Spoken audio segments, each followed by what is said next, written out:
And we live.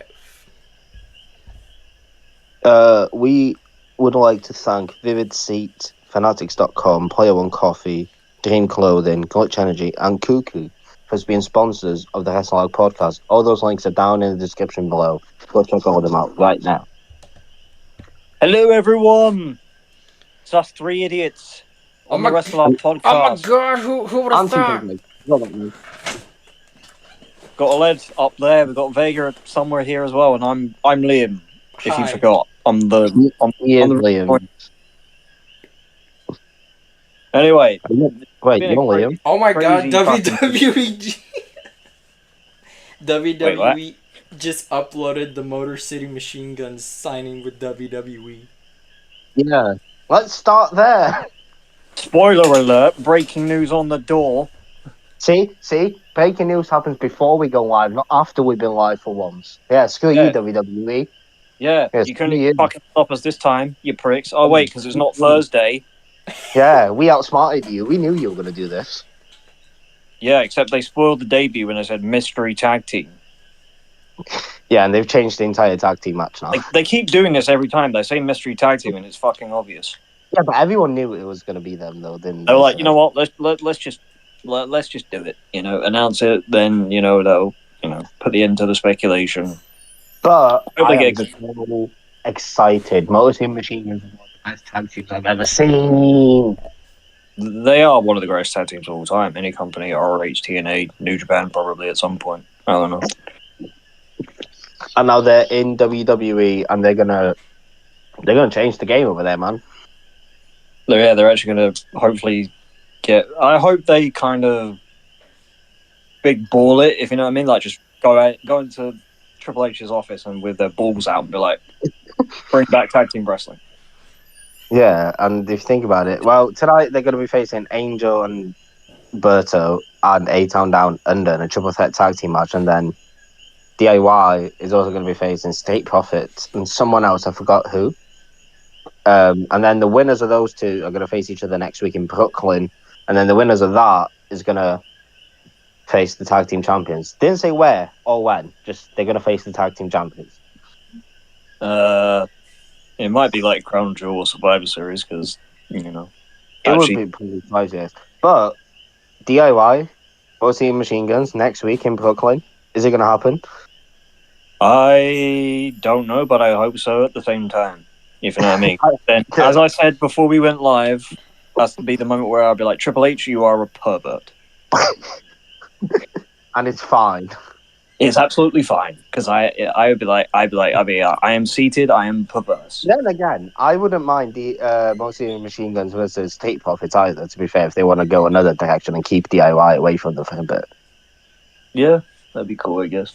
I wouldn't mind that either, but at the same time, it's exciting. As I said, I hope they just have signed contracts with their big bollocks out and just gone. Please, wrestling back on pay-per-views. Yeah, well, it's happening. They've signed their contracts. They're here tonight, debut, and they're going to get death rebelled. Yeah, they probably are. I hope not. I mean, dead on arrival. It's so over. We're not so back anymore. It's so over again. You know. Yeah, everyone's so excited. They hear the music, they're like, oh. Yeah, they'll probably have the Motor City at the beginning. That is just not the TNA theme at all. Yeah. They're like, what have you done? This is kind of cool for Alex Shelley because he was in NXT, and obviously this is Chris Sabin's WWE debut, like genuinely. Yeah, Chris Sabin's dodged WWE for 20-something years.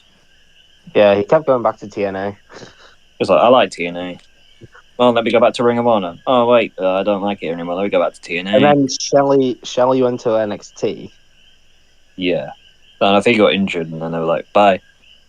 Yeah, didn't he team up with Kushida? Yeah, they were time something. That's all I know what they're called. Time splitters, probably. Unless that was just But no, mostly Machine Guns. I mean, AEW were the favourites to sign them from the beginning, and somehow, some way, they fumbled it. Yeah, they failed. I mean, I'm pretty sure they would have thrown a bag at them. It's probably whatever they were offered creatively, where they were just like, "No, we don't." I think WWE offered them some, like, when they retire, to work backstage as coaches or production or whatever. WWE offered them that. So I think that's what swayed it. Yeah, I think that would be the case as well, because obviously WWE has a notorious scheme for old wrestlers to come back and work in backstage positions, whether that be, as you say, as training at the PC or producers, creative team members, that sort of thing. They're not bad people to have, producing tag matches, are they? Oh no, yeah. I feel like if they both do it, I don't know. I feel like one of them will go into I one don't thing. think Saban's somehow going to go back to TNA. Maybe, yeah, they'll be like, okay, they'll be like, okay, we don't want to do that backstage thing anymore. We're just going to go backstage in TNA instead. But they can work with TNA because of this partnership. So, well, the way they've been with the tag team division recently is they've been flexible, allowing all of them to sort of move across 3 bands, besides obviously your main ones like DIY, the AOP on Raw and stuff like that. Speaking of, we'll get to Raw and stuff later about tag teams and whatnot. also, in the future, we're going to get Mosin Machine Guns versus the Usos. Oh, yeah. Oh, my God. Oh, my God. Just like, take my money. It's gonna be a Real life bang. brothers versus... It's like real life brothers versus people who might as well be brothers because they're that good at tag team wrestling. I'm like, there's a lot of things going on in the world, right? But Usos for Mosin Machine Guns, I'm there. I don't care what's happening. I'm there. Yeah, that's going to be nuts. Yeah, for sure. But that's exciting. Their debut tonight. They're gonna cook. They're actually gonna cook. They're gonna make Austin Theory look like a noob. Yes, they are. They're going to like, yeah, good kid. Them and State Profits, I think, are gonna do good though. Oh, yeah, that'd be Like that. we face each other. Just the whole Motor City Machine Guns tag team catalog that's going to be lining out the door is insane already. I want to see them work the Viking Raiders or the War Raiders now, I should say. That'd be a good match, actually. There's a lot of different teams they can go up against there, and obviously they could go down to NXT too if they need them to, and work down there with people. Well, like Axiom and Fraser. Yeah, that'll be a very fast match. I mean, they were supposed to be in NXT to start with anyway, but because obviously the Lucha Brothers stuff fell through and whatever. Yeah. But yeah, Motor City Machine Guns, WWE confirmed, signed, sealed, delivered, debut tonight. Exciting. I'm yours. Yeah. And Triple H just sitting and going like, just like, yes, yes. But I did that. He did do that. Anyway, let's get off the Motor City Machine Guns because we have other things to talk about. I mean, I don't know whether we could just. I suppose, like, obviously, we normally go in chronological order, so it'd be like SmackDown, WrestleDream, Raw, NXT, Dynamite, or whatever. But I don't know. I suppose maybe if we jump to something real quick, is that AEW WrestleDream, the main event, saw John Moxley defeat the American Dragon, Bryan Danielson. I didn't see that coming. I mean, I didn't think it'd end so soon, but also the end of Bryan Danielson's in-ring full-time career anyway. Dropping the AEW World Championships to John Moxley, that's what he wanted to do. It was his choice, so... Also, can I say from a creative perspective, I think it makes more sense than just having Darby do it straight away. Yeah. Because I'm actually really interested in this. I think having Darby beat John Moxley might actually be bigger. Yeah, I think they're going to do I think I've heard it described as somebody being the one that saves AEW from Moxley or whatever, you know. Yeah, you make sure Moxley isn't the evil, tyrannical, holier than now leader. Yeah, but no, it is interesting where they're going with this. But and all we can do though is thank you, Brian. I mean, he's not fully done; he's done full time, but he needs neck surgery maybe, so he might be done fully. Like we don't know. Yeah, I mean, he's getting an MRI scan as well, but I feel like if we can all share some stuff about Bryan Danielson, because obviously we all would have watched him for a decade plus. WrestleMania 30. Yeah, that was the miracle on I mean, I Bourbon fell in Street. love with him. I fell in love with him long before that. I was like, WrestleMania 34. Yeah, the minute the Yes Movement thing started, I was like, I'm all in. I was like, or before that even, where I was like, Just push Daniel Bryan. Like, people love him. I love him. That's one of the best things Vince McMahon ever did. Somehow he, broke his stubborn streak and was like, "Yeah, I'll let you beat John Cena, and then we're gonna do this whole I thing." think John Cena told Vince, like, listen, he's beating me. Okay. Like, listen, that's what they want. They want him anyway. I don't think Vince would say no to Cena. Yeah, and then obviously he dropped the WWE Championship on the same night to Randy Orton for Money Back Cash-In because the Authority was born that night, and then he won it back at Night Champions. Then he was stripped of it because of corrupt referee reasons or some shit. I don't know. I can't quite remember. And obviously, months later, after the Wyatt family brief stint thing, he won the WWE World Heavyweight Championship in a triple threat match against Randy Orton and Batista in one of the. Well, he also beat Triple H on the same night, by the way, to get into the match. But it's one of the greatest WrestleMania closing shots ever of him being rained in confetti, raising both belts, chanting "yes" along with the crowd. It's just Served it too. yeah. I do And want then to rattle off. WrestleMania his return. Yeah, he had to Anyway. had to retire like a year later Yeah, he was forced to retire.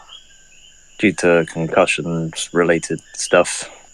But got his in-ring return at WrestleMania 34. Team with Shane McMahon against Kevin Owens and Sami Zayn, Yeah. which was another crazy And night. then, my favourite part of Daniel Bryan, well, not my favourite, one of my favourite parts was when he lost to Kofi Kingston, when he put Kofi Kingston over. I like that. Yeah, that's when he was the Planet's champion after he kicked AJ Styles in the balls. And then he made his leather strap wood with Eric Rowan at that point by his side as well for a little bit. I'm glad he put Kofi over there, though. Apparently that was supposed to be Mustafa Ali, but I still kind of doubt that because I feel like Vince would have been like, nope, changing my mind, no thank you. But still. Yeah. Vince was like, we got you over, Brian. We're not getting Mustafa over too, okay? Yeah. No more little dudes getting over in my business. It's like, see now anybody told me off once. I don't want to be told off again. Yeah. I also just want to, before we get to, because he wrestled up with WWE until in the Thunderdome era, where his last match was on SmackDown against Roman Reigns. His last match on the Raw was with Seth Rollins. His last match on SmackDown was with Roman Reigns. And his last match as a full-time wrestler was with Dean Ambrose, Jon Moxley. Yeah. The Shield members. Literally. They're the ones that keep screwing him against the Authority. Yeah.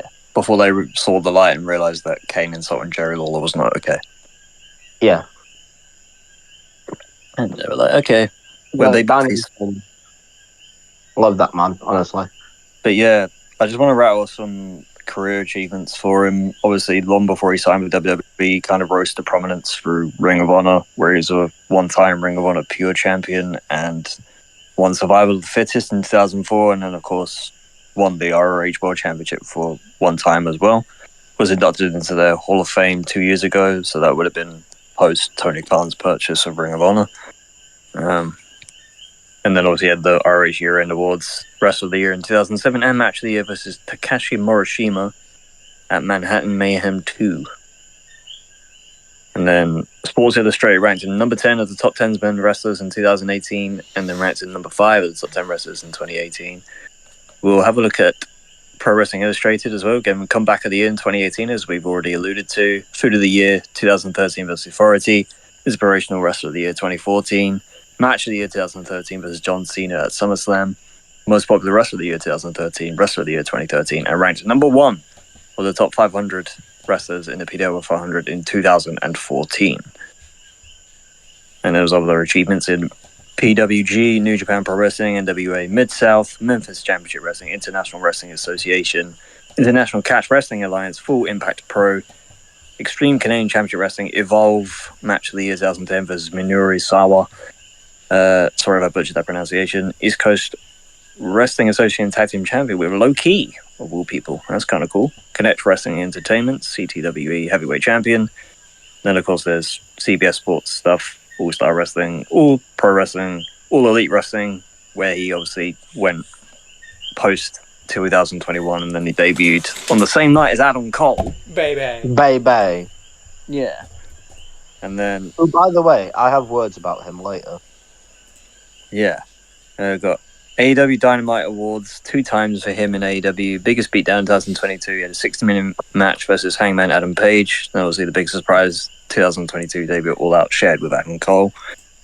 And of course, he also won the AEW World Championship Eliminator Tournament 2021, the Owen Hart Cup in the lead up to All In this year, and then obviously won the World Championship in one of the, which I was there for, which was surreal, watching him win the AEW World Championship against so final countdown.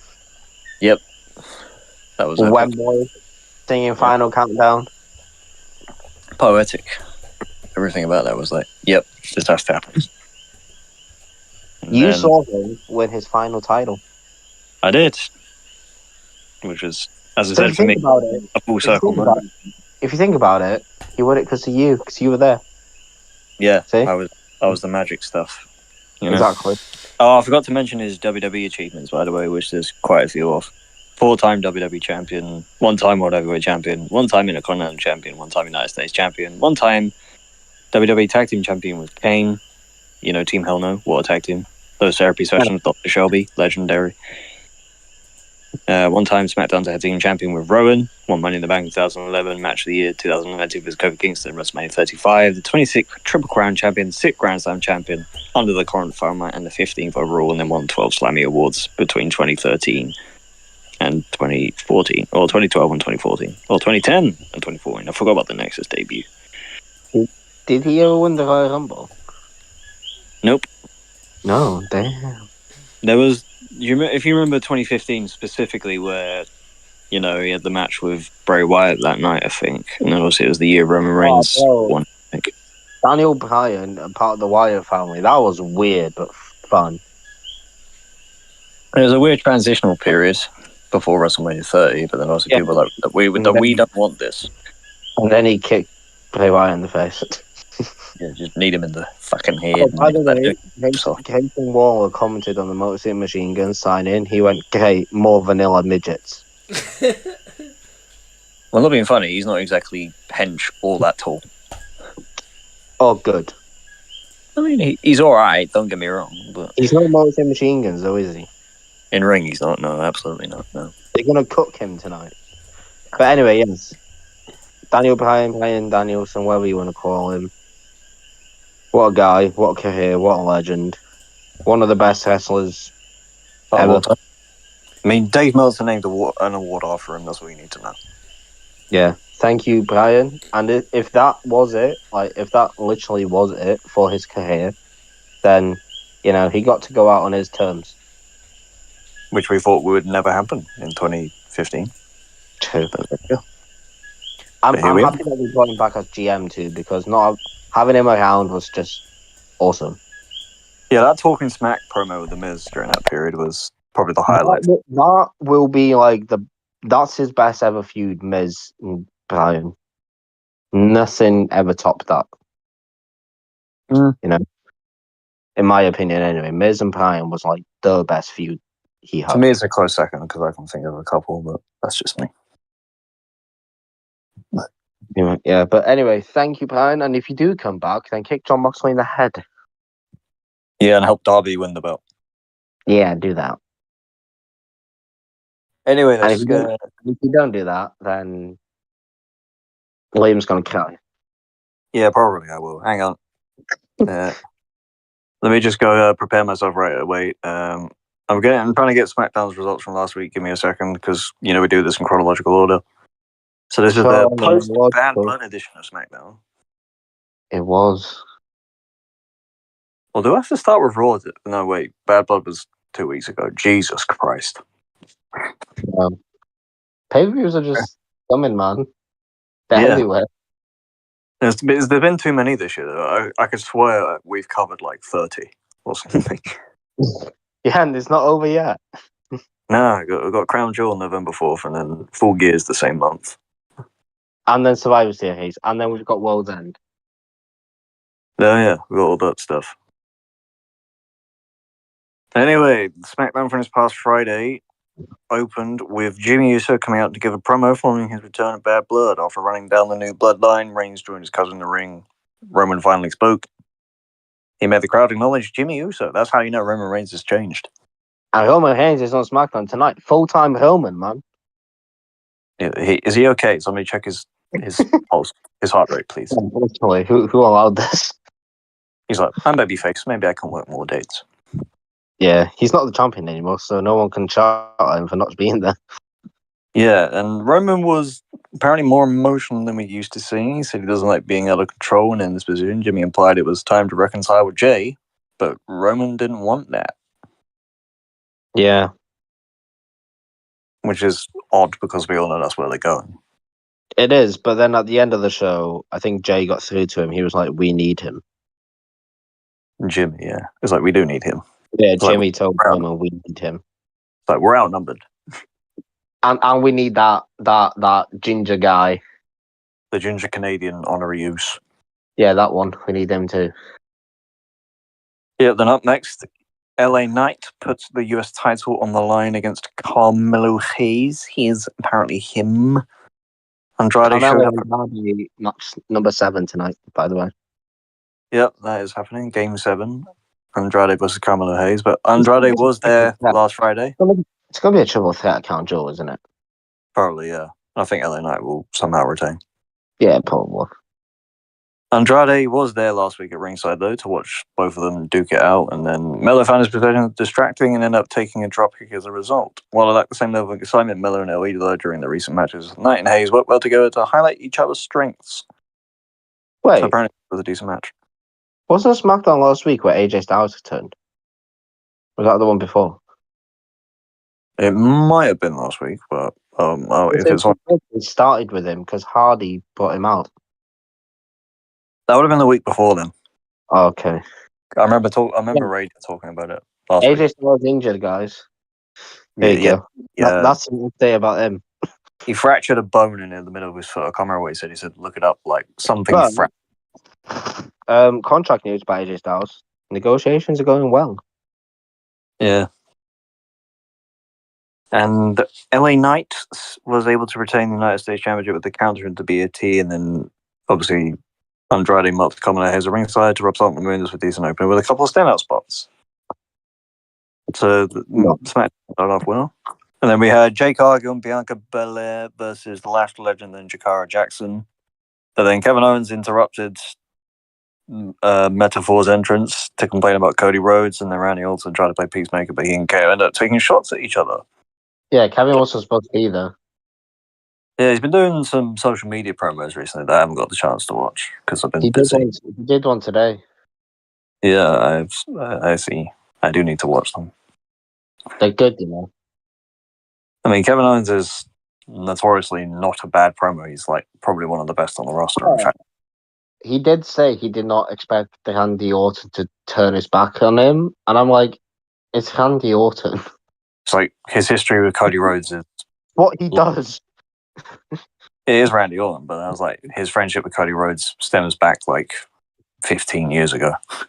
Yeah, so they're gonna probably build to Kevin versus Randy, and then the winner will probably get Cody eventually.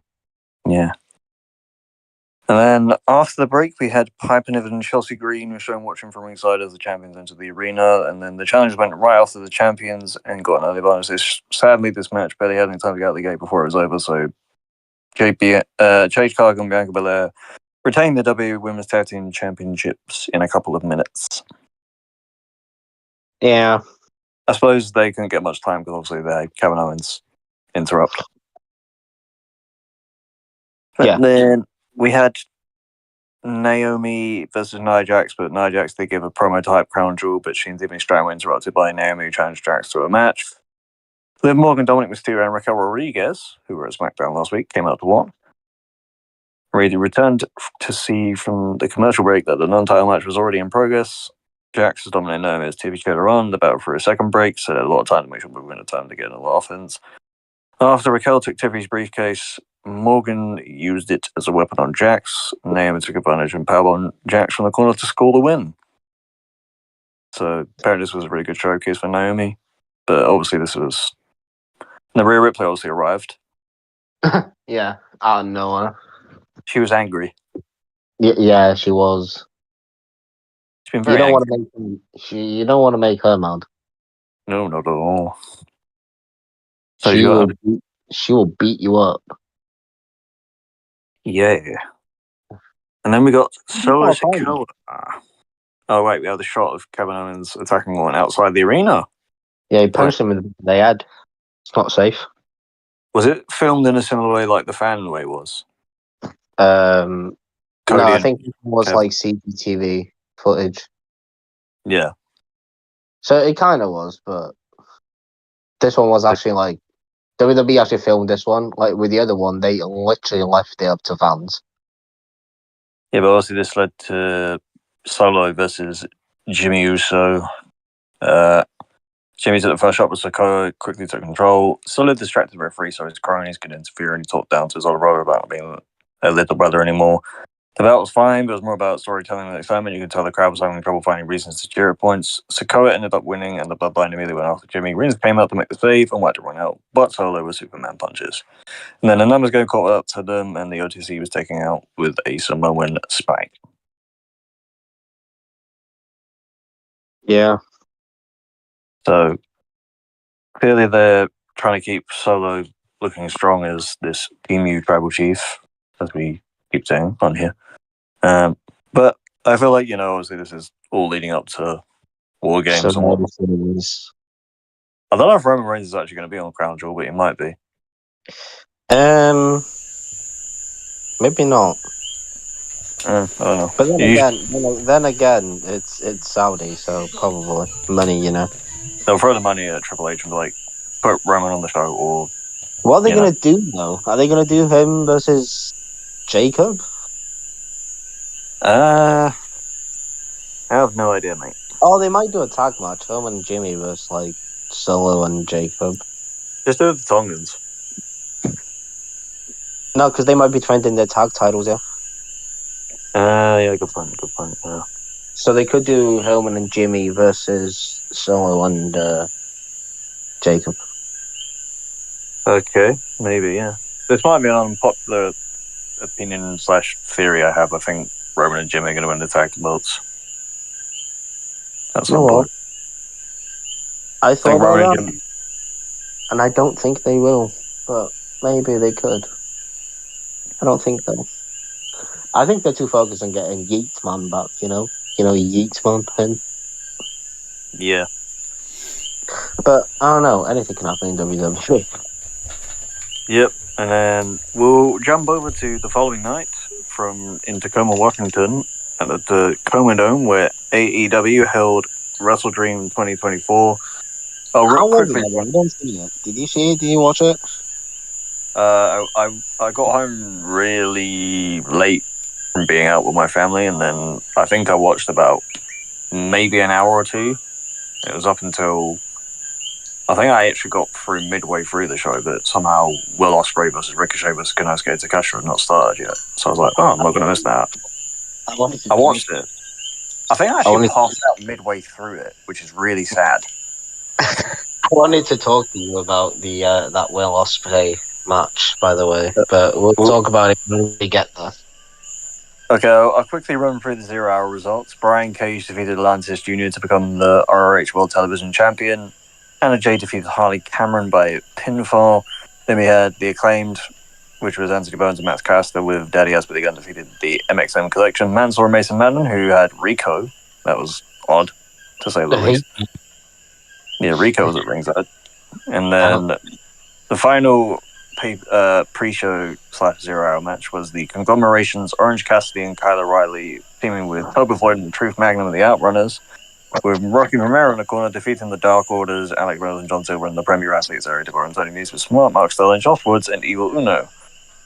And then the main card kicked off with a 60-minute, 20-second banger between Jay White and Hangman Adam Page.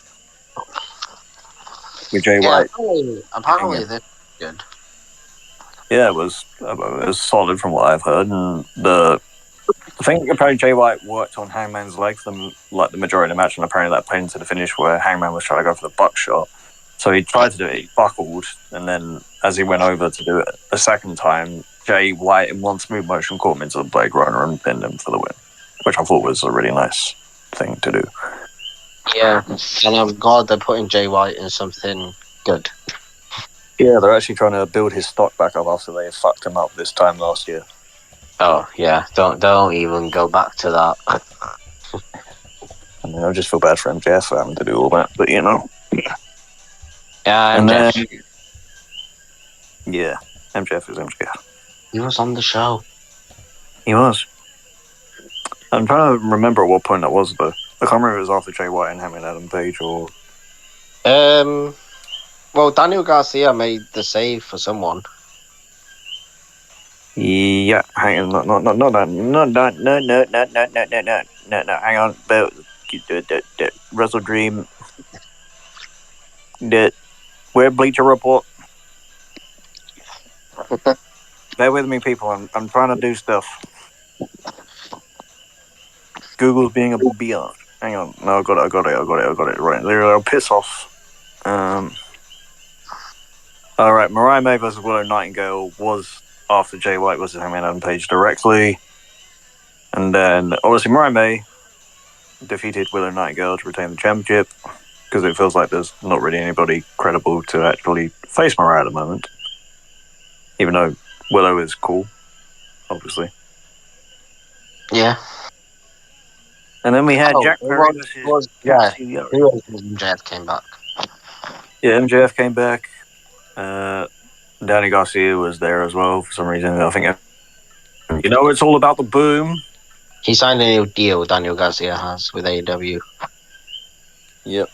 I think that was confirmed on Dynamite, so he's on my future with them.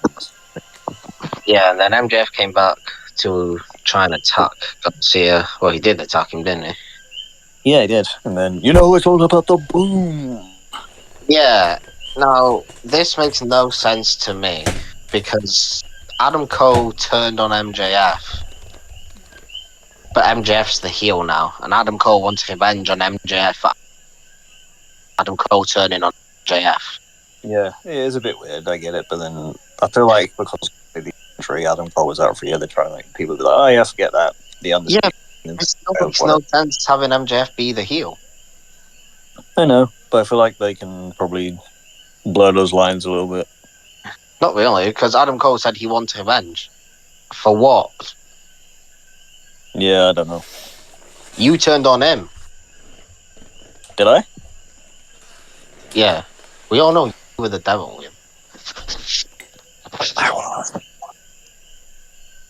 Anyway. Both came back on the same night, which is kind of cool. Tell you what, just because we don't have all the time in the world, we will just run through quickly. Jack Perry retained the TNT Championship against Katsuyori Shibata. Then we had Will Ospreay versus Ricochet versus Konosuke Takeshita in a triple threat match classic. The finish obviously saw Kyle Fletcher turn on Will Ospreay. How do you feel about I hate that tall Aussie blonde prick now.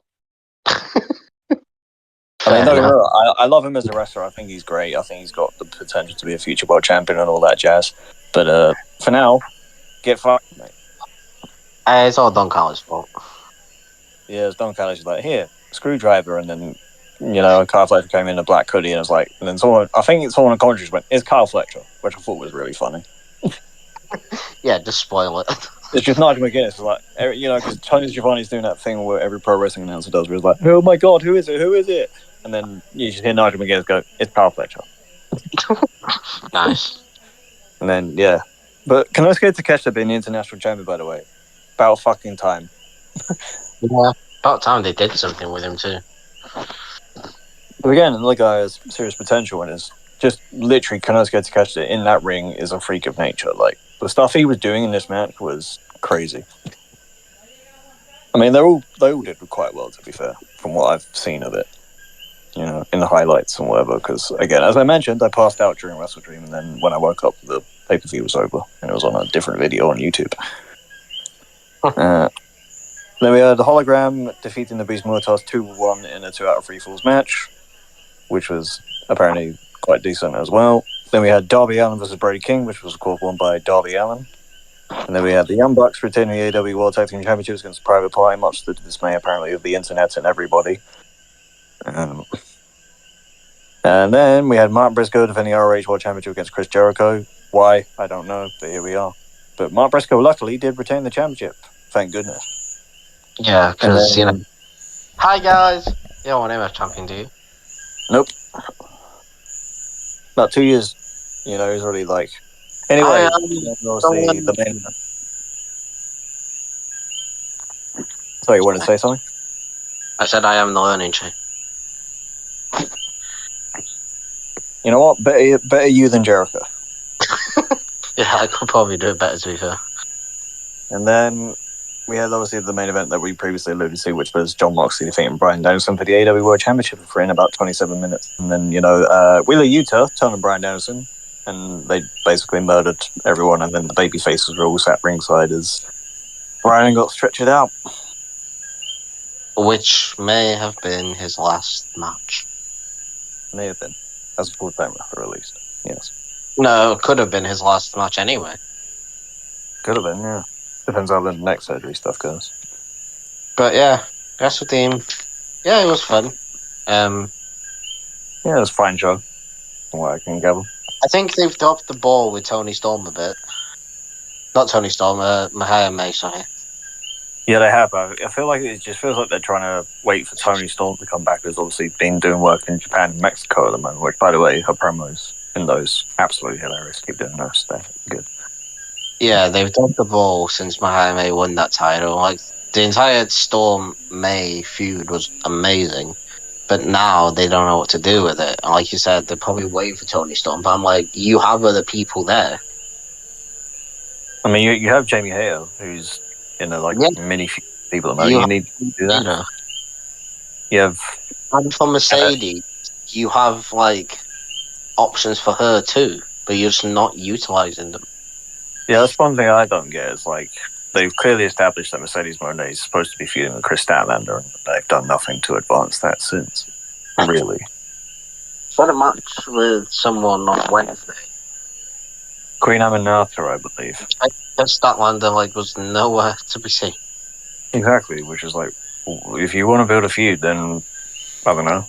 Because that's not going to help Mercedes, but it's also not going to help Jamie, Yeah. Jamie Hayter's just racking up a few wins to obviously get back to that point, because she's obviously just recently came back from being out from a year. At the end of the day, she's going to lose to Mercedes either way, so might as well get her some few wins before losing, Yep. Anyway, we got to Monday Night Raw, which was obviously on Monday of this week. Taped from last week in the Enterprise Center in St. Louis, Missouri. Which started with Rhea Ripley, who looked like she was in a rush to get her entrance done, because for some reason they started way backstage, and also she had to speed walk the last bit and then do a foot stomp. Well, and then, the false pyro and stuff.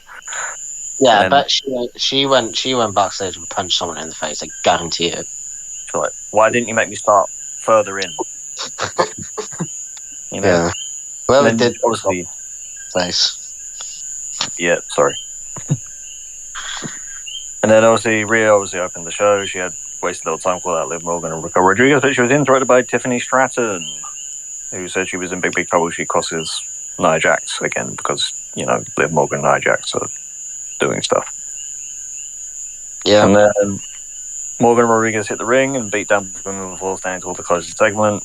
Apparently this was a lazy segment to start the show. There was no substance to speak of. The only takeaway was a tag team match that will be broadcast later, because Adam Pearce said, Rhea, how about you team with Tiffany, who's carrying me at the moment. Yeah, also, once we're on the topic of Tiffany Stratton, don't take a sign to a show asking her to marry you, because she will get in your face, shout, I have a boyfriend, and rip your sign. I have a boyfriend. It's kind of funny, to be fair. And to be fair, he's a scary German man. So Ludwig backstage, seeing her do that, he's like, that's my girl. That is my woman. Yeah. Miss funny. Thanks. Well, that happened in the UK, but what do you expect? It's the bloody UK. Yeah, we're all a bit funny over here. Yeah, when you see Tiffany starting, you're gonna tell her to marry you, aren't you? You know. Not after that, I won't. she'll break your sign, pal. And then, yeah. And obviously, we had a WWE Women's Tag Team title match, which was Jake Hager and Bianca Belair versus Io Sky and Kairi Sane of Damage Control, which for Jake Hager and Bianca Belair retained the championships in a very decent match. Yeah, I think they've done good with Bianca and Jade, but I think they need to do the turn. I think they will once they drop the belts again. Yeah, but where are they going to drop them to? I have no idea. The women's tag team division is about as weak as the men's at the moment. Yeah, they don't. The women's division doesn't have a Motor City Machine Guns to save them. Yeah.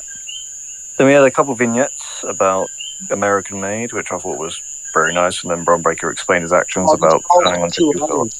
This was 2 hours also, wasn't it? Disgusting. They had to cram vignettes together. So they did the American Made one, and then they did the Bron Breakker explain why he's on Jey Uso one. Damn. And it was like straight after.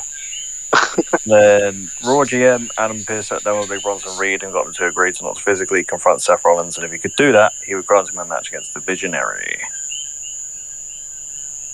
So yeah. I'm looking forward to that feud, you know. Yeah, as I said, star making. I think we said this a few weeks that Bronson Reed became a star when he destroyed Seth Rollins a number of weeks ago. And then what was it? 6 tsunamis? Yeah, he unalived him. And then obviously they had the Bronson Reed Braun Strowman stuff, which was fun, and I think Braun's injured again. So, and then Seth came back and he was like, "Let me kill you." Yeah. Seth also talked with Adam Pearce. Yeah, he did. He's probably said the same thing. Yeah, they both want the match, and Adam Pearce was like, "I don't want to give you the match." Yeah, and then after the Bronson Reed segment, we had the Alpha Academy versus the returning War Raiders. Thank God they've gone back to their NXT name and have got their NXT theme. And then obviously the War Raiders defeated Cesaro and Otis. So that was fun. And then also we had a promo segment between Cody Rhodes and Gunther. Yes. So they met the center ring for a promo ahead of their Crown Jewel main event and did not disappoint. Pleasantries were exchanged, including Gunther voicing his respect for the WWE champion, but he swiftly turned that into an insult. Things got testy with Rhodes reminding the ring general that he defeated the most dominant title holder of the last decade at WrestleMania 40 and proved that more than the secondary champion the heel claimed he was. Gunther initially refused a handshake before relenting, wishing himself luck, and walked out to close the segment. Yeah, and there was also 2 Brock Lesnar mentions on this show. Well, not mentions, but like... Yeah. Seth Rollins says he was once a beast slayer, and then Cody said he slayed the beast. Technically mentioned, aren't they? Yeah. Which why people have been speculating Brock Lesnar coming back to WWE. But no, Fightful said there is no creative plans for him. Yeah, Hasselhoff said yes, Fightful said no. He's not coming back. Let's just clarify that now. It's not happening. I feel like, you know, if he's ever getting it, innocent or whatever. But... Well, Triple H has no interest whatsoever in using Brock Lesnar. To be fair, though, like, I don't think WWE needs him anymore. No, I don't think he needs them either. Like, generally, like, WWE's roster in terms of monster guys they have at the moment is stacked. So, yeah. You got Bronson Reed, you got Bron Breakker, you got Open Femi in NXT. But you also need to put 2 and 2 together. The reason they're now teasing Goldberg versus Gunther is because they're not giving Gunther Lesnar, so they're gonna be like, okay, we're not giving you Gunther, we're not giving you Lesnar, so you know you can have Goldberg instead. Yeah, and then we have a 1 week after Kofi Kingston was on the receiving end of the spear, we had Kofi versus Bron Breakker, where I think Bron Breakker won. Yep. And then automatically Xavier Woods attempted to make the save, but Breakker threatens overwhelming too. Jey Uso then made the save, clearing the ring of the heel before standing tall, but business unfinished. Apparently, there was also a cool video package spotlighting Dragon Lee, and obviously there was something like this could do more for Pure Fusion Collective than its tag team matches. I agree. That's up for a long table notice. The Heat match was non-existent. Then we had R-Truth versus The Miz. Yes, R-Truth. Yes, but unfortunately he lost because Karrion Kross. Oh no, R-Truth won. Holy shit. Yeah, he held him up. Yeah, of course he did. Arrived on the scene, distracting the list of seconds match, and R-Truth to steal the win. Yeah, the most dangerous move in all pro wrestling that ever won. Yep. Then backstage, we had Jey Uso opening up his locker room door only to find Jimmy Uso inside waiting on him. He had no time for his and walked away. And a white Sorry? Did not look happy. No. Jay. Apparently a white six bumper aired in the middle of the match, just moments before the participant appeared. Suckle, not so much. And then apparently Jay again refused to hear Jimmy, telling him to get out of his face before leaving. Yeah, they're not fans. And Jimmy is probably going to... Hillman's either going to ask him, why do you do that? Or Jimmy's going to tell Hillman, you go get him. Yeah, I think Roman's going to be like, okay, I'll talk to him. Yeah, I'll do it. And then Jay was like, oh, hell no. I already said no to Jimmy. I'm saying no to you. He's going to be like, beg. Beg on your knees. Or, you know what? Which way I do it? I'd have them somehow recruit Sami Zayn first, and then have Sami Zayn talk to Jimmy. Yeah, I feel like Sami Zayn is the glue that's going to bring them all together. Because I think Sami Zayn could convince Jimmy. Yeah, that's what I'm saying. Sami Zayn's going to be the glue. But then again, Hillman needs to convince Sami Zayn. Yeah, exactly. They're all going to be. You need to apologise to all three of us for your abuse. Roman used to up her. Yeah. And then we had the main event of Raw, which was Rhea Ripley and Tiffany Stratton versus Liv Morgan and Raquel Rodriguez, which ended in a no contest. Boring. Yeah. And Tiffany did not cash in. Yeah.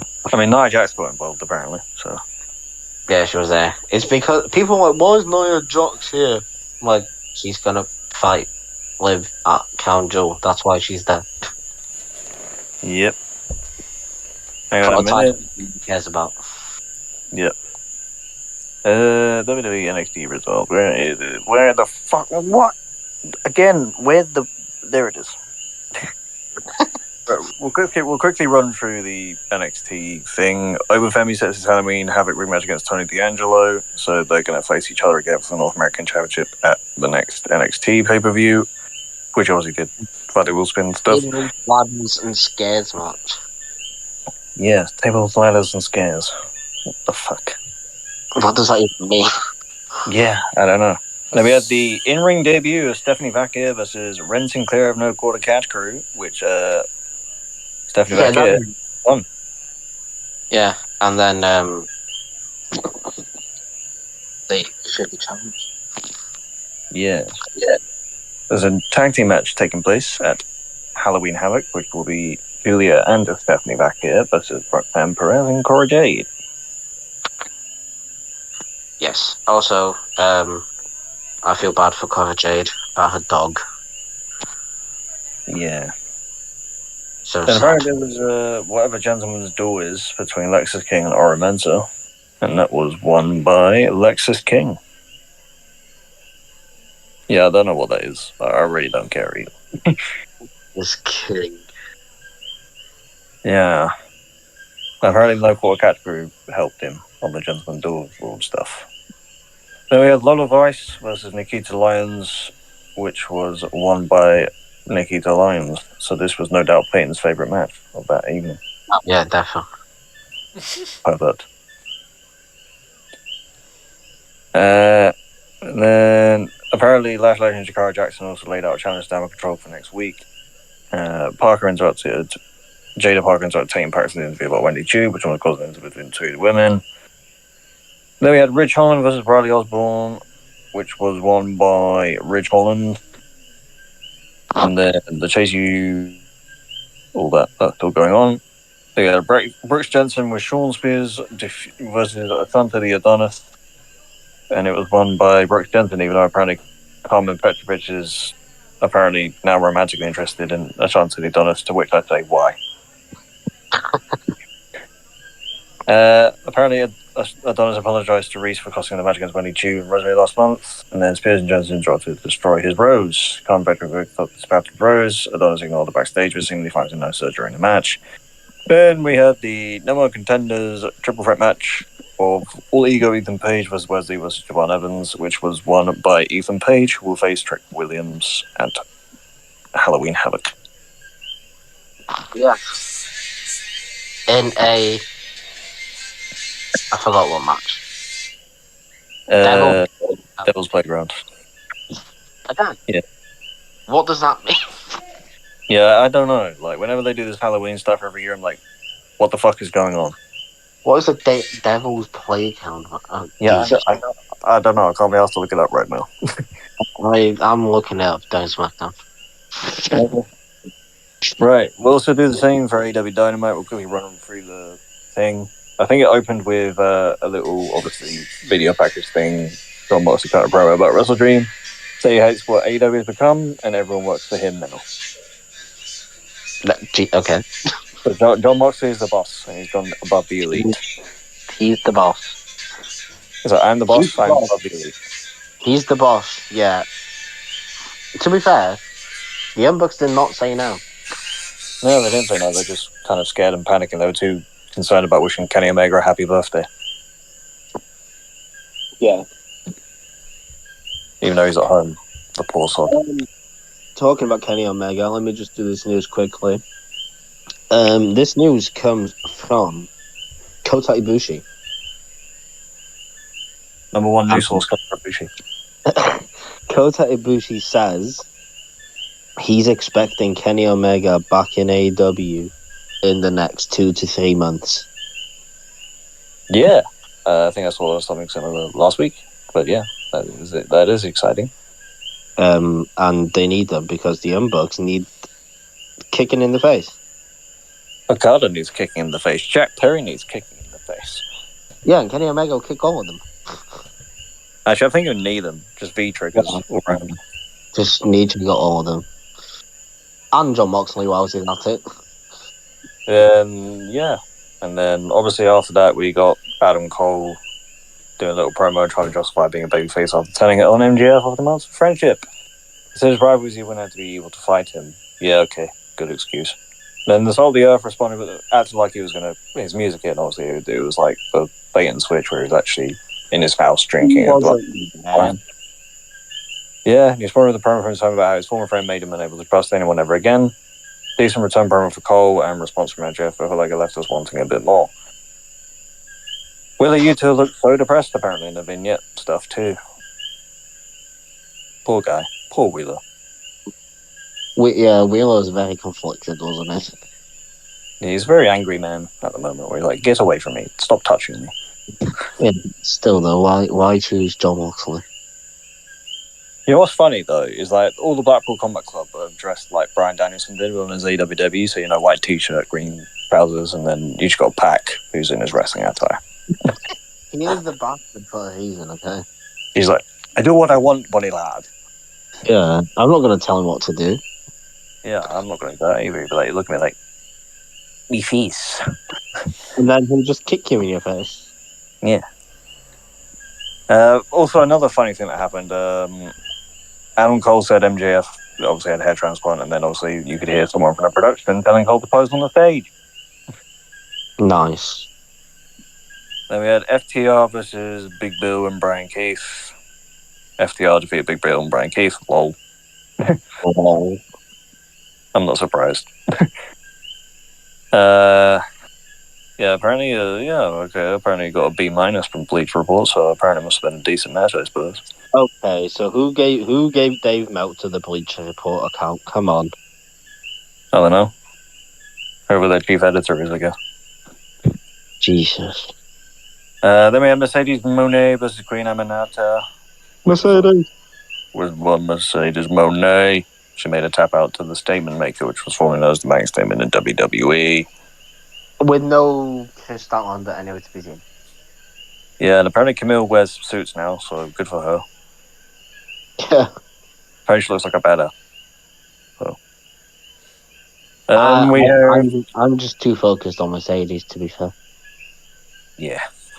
And then we had the Elite versus the Conglomeration, which was obviously Kazuchika Okada and the Young Bucks versus Kyle O'Reilly, Orange Cassidy, and Rocky Romero. Obviously, before that, they had the whole Kenny Omega happy birthday stuff where Jack Perry crashed the case and said, "I hope you die," which is kind of mean. Jesus. I was like, what's wrong with you, Jack? No wonder no one likes you. Jesus Christ. He's definitely getting kneed in the face when Kenny comes back. Yeah, probably. And then, the match between these lot ended in a no contest because from out of nowhere, the BCC came in and ruined everything. Yay. And then, Top Flight tried to help, and they were quickly destroyed. Action Andretti tried to do like a handspring move, and John Moxley just forearmed in the back of the head like utter woke nonsense. Get down. Yeah. And then the Dark Order apparently were there as well, but Moxley gave a speech because they got destroyed. Moxley then gave a speech, and they were there for the crowd. But the funny thing was Don Zillwood trying to chase the car out the arena. He choked off. Johnny Hungy, I'm glad he's back on TV, by the way. He's hilarious. Yeah, he had after the bloody car. That was funny. Oh, wait, no, they didn't trash a cake. It was just covered in animal intestines. Yeah. Did you mention Don Callis' explanation on why they did what they did? I haven't got to that bit yet. Okay. You said the main event. It's not in any of the bullet points that I'm reading, which is really strange. Oh, okay. Yeah, but they just chose to ignore it, Bleacher Report, apparently. But yeah, apparently Kyle Fletcher was like, "You want to know why I attacked Will Ospreay? I'm not going to tell you." Yeah. He got booed. Yeah, he did. Very badly. Rightfully so, the denim-wearing twat. His hair's very yellow, too. Yeah, he's very blonde. And then Brian Cage got inducted into the Don Callis family, and Lance Archer looks like a discount Drew McIntyre. Oh my god, yeah, I saw that. Yeah. Then we had the in-ring debut of Shelton Benjamin, who defeated Leo Rush. And my god, Shelton Benjamin, he's still good. Yeah, people were saying he was looking good still. Leo Rush is the perfect opponent for him as well, because obviously Shelton Benjamin's a big dude, and Leo Rush is like 5'4" or something. Just means Bobby Lashley comes in. I'm gonna love it, right? Because the last time we saw Bobby Lashley with MVP beat Bobby Lashley up to Cho Somos. Yeah, that was weird. So now he's just gonna come in and be like, "Yo, MVP, what's up?" We're cool again. Forget the thing that happened. I feel he like definitely did not pick Somos. What? I think their Rush is gonna leave Top Flight and join them. Probably. He might be his manager again. He might be up MVP. Lashley. I remember that. That used to annoy me on a weekly basis. That's Lashley actually was relevant. Yeah. Kind of funny.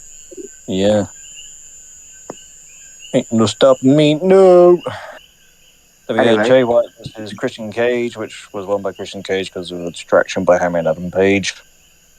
That thing of him laying on the floor, by the way, is a very good meme. Adam Page is actually psychotic. I mean, yeah. Have you seen his eyes lately? That's what There's nothing behind them. He's literally a psycho. Yeah. Which kind of scary. But yeah, that was the main event of Dynamite, and apparently Bleacher Report gave it a B-. Because, they're actually trying to...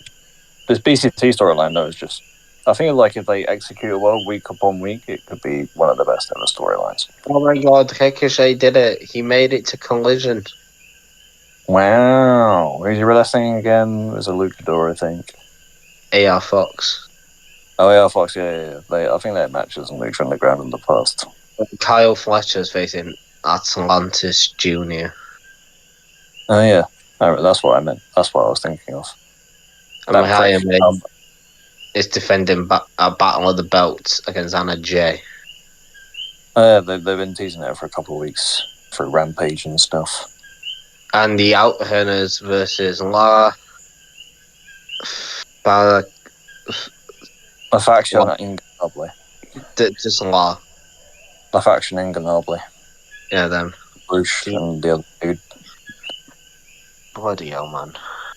Things like Volador Jr. or some shit. I don't know. So, don't know if you heard this. January 2025, SmackDown going to 3 hours. Thought. Wait, is that a thing? Apparently, it's been all over Twitter. What? I mean, actually, the way I've been looking at that, It's going to be a trial, apparently, for like 6 months. yeah, but the thing is, right? You look at the way Raw's been since they've gone to 2 hours, where they basically have to cram what they used to do from 3 hours and 2 hours is just not working. So maybe SmackDown will benefit around 3 hours, much like if Raw goes back. When it goes back to 3 hours on Netflix, we're good. It's also going back to 3 hours, also apparently in January. Good. Vega, Yes. what do you think about that? More wrestling is good. You know, more stories to Yes, of tell. course. It means more Roman Reigns. Yes. More bloodline stories. It's gonna be bloodline rules. Oh my god, the video of the MCMG signing with WWE, I'm watching it now. It's so cool. Yeah. We won.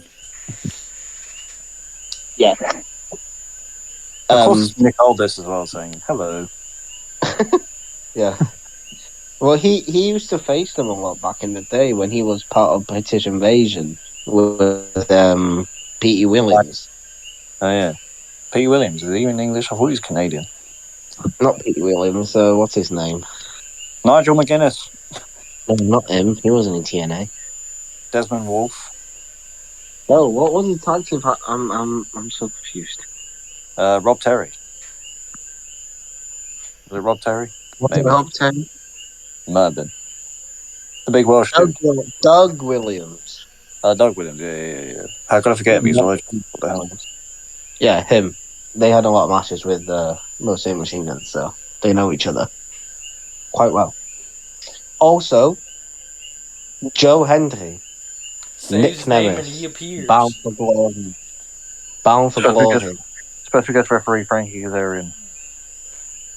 And we said this earlier, and you agreed with me, Liam. If Joe Hendry does not win the title, it's one of the biggest creative fumbles they've ever done. Well, considering Joe Hendry's been one of the big stars who's actually broken into the mainstream this year, and actually has probably maybe brought some attention to TNA through the NXT partnership. He was the one that went to NXT. Yeah.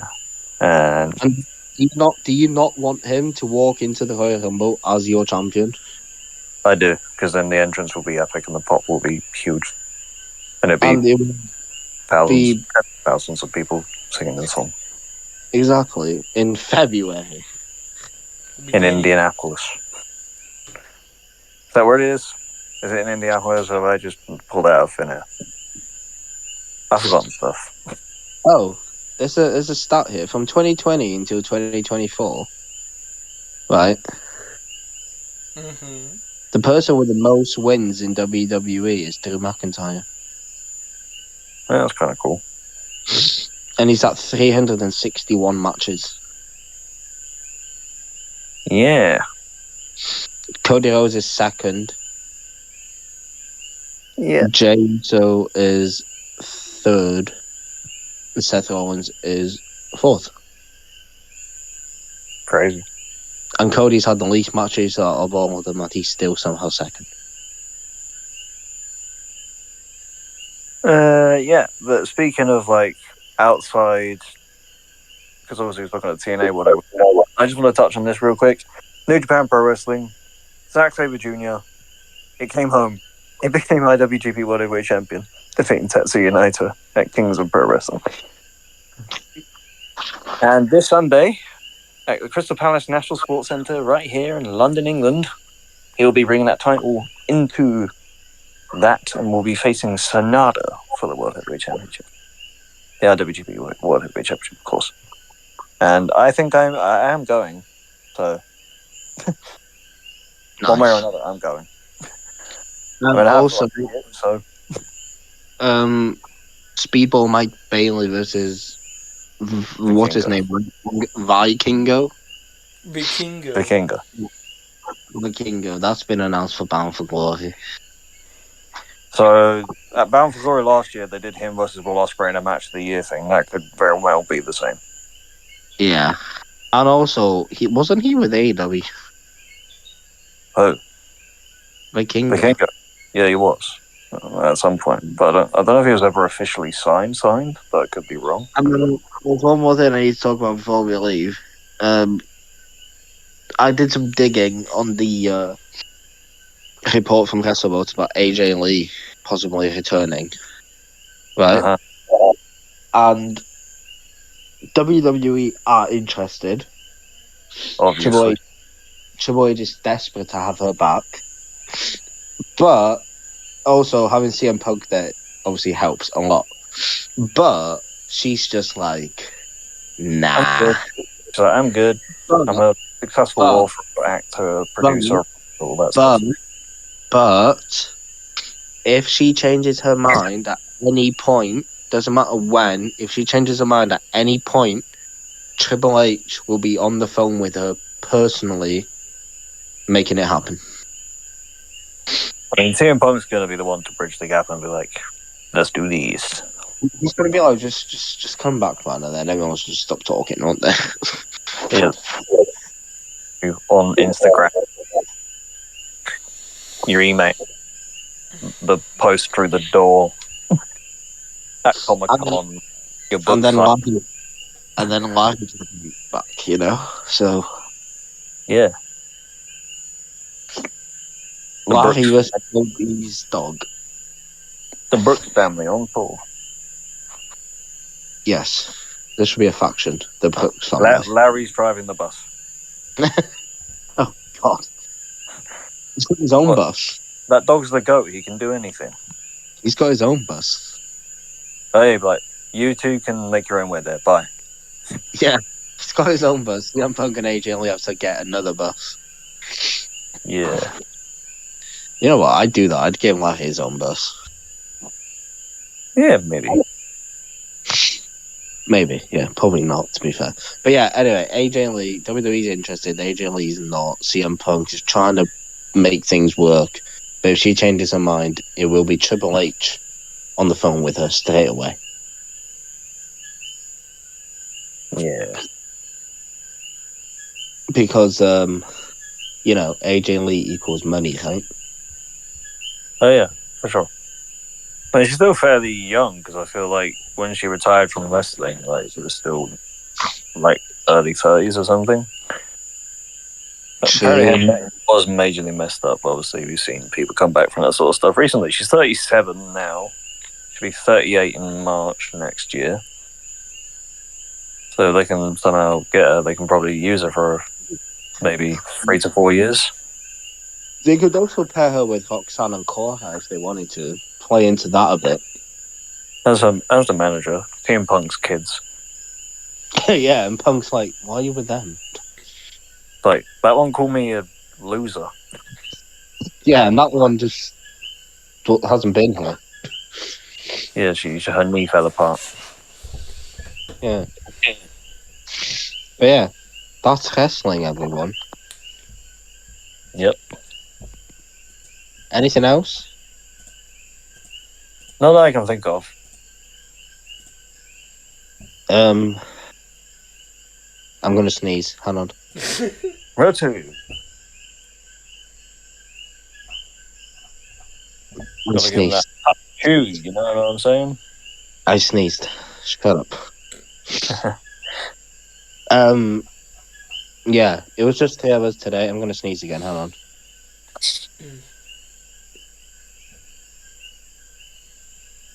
Just bear with him, everyone.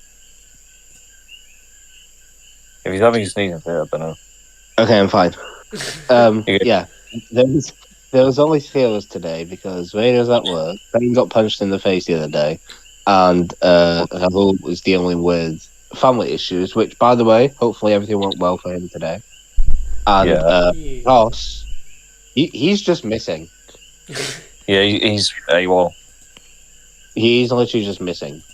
We've not heard from him for like 2 weeks. Or maybe a week. I actually I haven't. feel like I haven't spoken to him for 2 weeks. I messaged him asking if he was joining. He said no, and I was like, oh, okay.